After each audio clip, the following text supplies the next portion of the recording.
Hello everyone, welcome to my YouTube channel Visuals by Varsha. This is my third video on copperplate calligraphy. In today's video I will be teaching lowercase letters.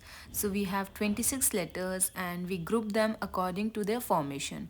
So today we are doing group number 1, which is I, U, N and M. If you haven't watched my first two videos, go and check it out on my channel. So here I have drawn guidelines with pencil and ruler. You can also use printed guidelines like this. If you don't have any guidelines, you can just draw it with pencil and ruler like I have done here. Now let's start with our first letter, that is letter I.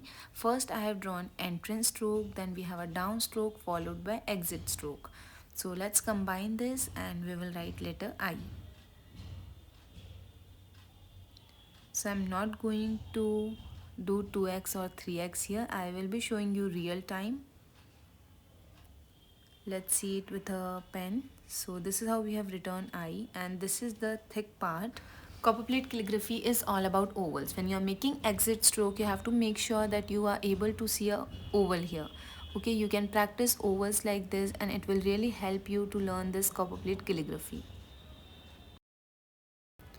Let's do it again with our pen. So first we have entrance stroke, then we have down stroke followed by exit stroke. Here I am using Nikoji nib and I am using oblique holder.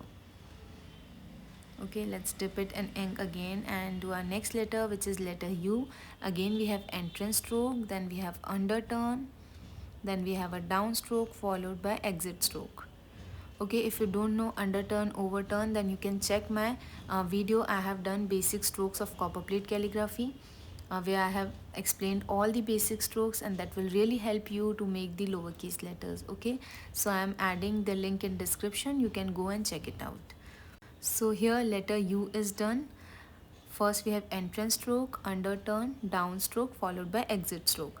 Now here again you will be able to see oval. So first oval is here, second oval is here.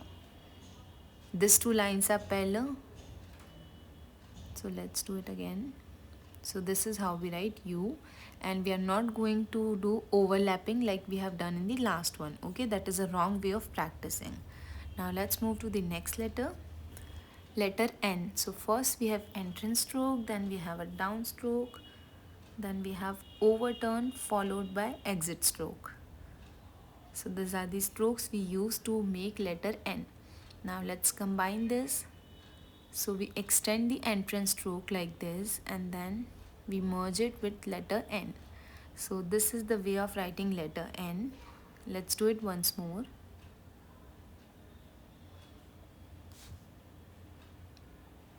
Now if you are not comfortable with this extended entrance stroke, then you can practice N like this also.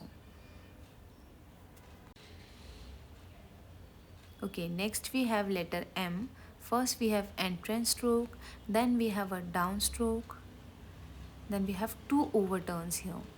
1, 2, and then we have exit stroke. Okay, so let's do this.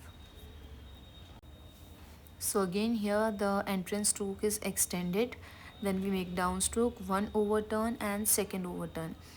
Whenever you have two overturns, two underturns, then you have to make them look exactly similar. Like here you can see in letter M, these two overturns are exactly same to same. Okay, so we have written M here again. Here you can see all three lines are parallel. These are equidistant and you can see oval between this. Okay, so that is the correct way of practicing M. Now for M also we can skip this extended entrance stroke that we have done for letter N. Now these three lines are parallel, right? The distance between this is also equal and you can see ovals here. So guys, today we have learned lowercase letter group 1 of copperplate calligraphy. If you want to learn more about copperplate calligraphy, don't forget to subscribe to my channel and press the bell icon. I also take workshop for calligraphy. If you want to learn, you can check description for details. Thank you for watching. We'll see you next time. Bye bye.